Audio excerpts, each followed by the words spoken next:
Hello guys, അസ്സലാമു അലൈക്കും. ഞാനിന്ന് മുട്ടയും ഉള്ളിയൊക്കെ വെച്ചിട്ടുള്ള ഒരു സ്നാക്കിൻ്റെ റെസിപ്പി ആയിട്ടാണ് വന്നിട്ടുള്ളത്.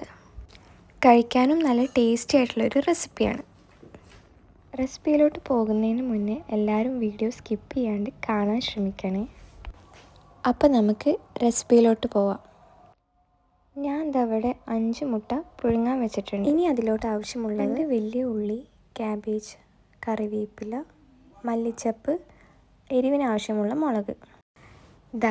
ഇതേ കാണുന്ന ഒരു ബൗൾ എടുത്തിട്ട് ഇപ്പോൾ കാണിച്ച ഇൻഗ്രീഡിയൻസ് ഒക്കെ നമുക്ക് ഈ ബൗളിലോട്ട് ഉള്ളിയും ക്യാബേജും ഇവിടെ ചെറുതാക്കിയിട്ടാണ് അരിഞ്ഞിട്ടുള്ളത്. നമ്മൾ എത്ര മുട്ട എടുക്കുന്നുണ്ടോ അതിനനുസരിച്ചിട്ടാണ് നമ്മൾ ഈ ഉള്ളിയുടെ അളവ് എടുക്കേണ്ടത്. മുട്ട കുറച്ചുള്ള എടുക്കുന്നെങ്കിൽ അതിനനുസരിച്ചിട്ട് എടുത്താൽ മതി. മുട്ട കൂടുതൽ എടുക്കുന്നുണ്ടെങ്കിൽ അതിനനുസരിച്ചിട്ട് എടുക്കണേ. ഇനി നമുക്ക് ഇതെല്ലാം കൂടി ഒന്ന് നല്ല മിക്സ് ചെയ്ത് എടുക്കാം. ഇനി അതിലേക്ക് ഒരു 1/2 കപ്പ് മൈദയാണ് ഞാനിവിടെ ചേർത്ത് കൊടുക്കുന്നത്.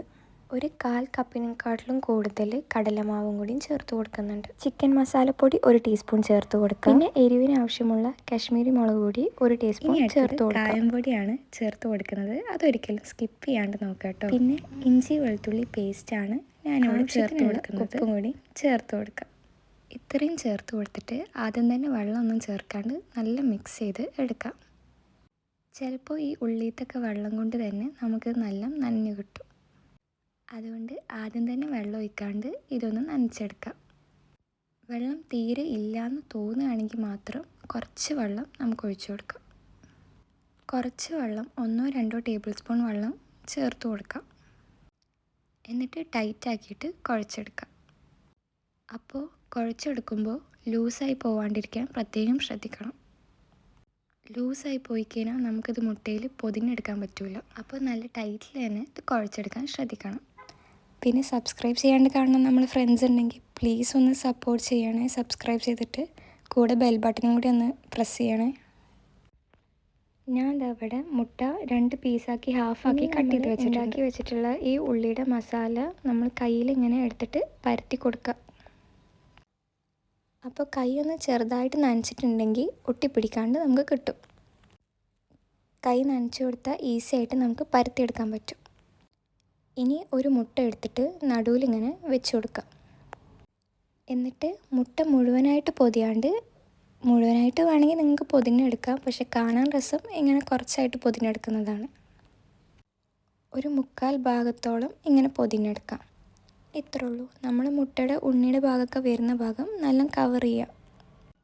ഞാനിവിടെ ആദ്യത്തേത് ചെയ്തെടുത്തിട്ടുണ്ട്, അതേപോലെ രണ്ടാമതും ഇവിടെ ചെയ്തെടുക്കുന്നുണ്ട്. ബാക്കിയുള്ളതും ഇതേപോലെ മുഴുവനായിട്ട് ഞാൻ ചെയ്തെടുക്കുന്നുണ്ട്. ഞാനിവിടെ എണ്ണ ചൂടാക്കാൻ വെച്ചിട്ടുണ്ട്. നല്ല ചൂടായ എണ്ണയിലോട്ടാണ് നമ്മളിത് വെച്ച് കൊടുക്കേണ്ടത്. ഒരുപാട് എണ്ണം ഒരേ ടൈമിൽ പൊരിച്ചെടുക്കണ്ട. ഇവിടെ 2 എണ്ണമാണ് ഞാൻ ഇട്ട് കൊടുക്കുന്നത്. അതേപോലെ തന്നെ ഇട്ട് കൊടുത്ത പാടെ തന്നെ നമ്മൾ നല്ലോണം ഇളക്കും ചെയ്യരുത്. അപ്പോൾ ഈ ഉള്ളിയൊക്കെ ഇങ്ങനെ വിട്ടുപോരും. എണ്ണ മേലോട്ട് ഇങ്ങനെ ആക്കി കൊടുത്താൽ മതി. ഒരു മീഡിയം ഫ്ലെയിമിലാക്കി എടുത്തിട്ട് കുറച്ച് സമയം എടുത്തിട്ട് നമുക്ക് പൊരിച്ചെടുക്കാം. നമ്മളെ സ്നാക്ക് ഇവിടെ റെഡിയാണ്. പിന്നെ മുട്ട കൊണ്ട് നമ്മൾ എന്തുണ്ടാക്കുമ്പോഴും ചെറിയൊരു ഡിസ്റ്റൻസിൽ നിന്നിട്ട് ഉണ്ടാക്കുക. പ്രശ്നമൊന്നുമില്ല. നമ്മൾ ഉണ്ണിയുടെ ഭാഗം നല്ല കവറായിട്ടുണ്ടോയെന്ന് ഉറപ്പ് വരുത്തണം, ഇല്ലെങ്കിൽ അത് പൊട്ടിത്തെറിക്കാൻ സാധ്യതയുണ്ട്. ചെയ്യുമ്പോൾ ശ്രദ്ധിച്ച് ചെയ്താൽ മതി. ഒരുപാട് ബുദ്ധിമുട്ടൊന്നുമില്ലാണ്ട് സിമ്പിളായിട്ട് തന്നെ ഉണ്ടാക്കാൻ പറ്റിയൊരു സ്നാക്കാണ്. കാണാനുള്ള ഭംഗി പോലെ തന്നെ കഴിക്കാനും നല്ല ടേസ്റ്റിയാണ്.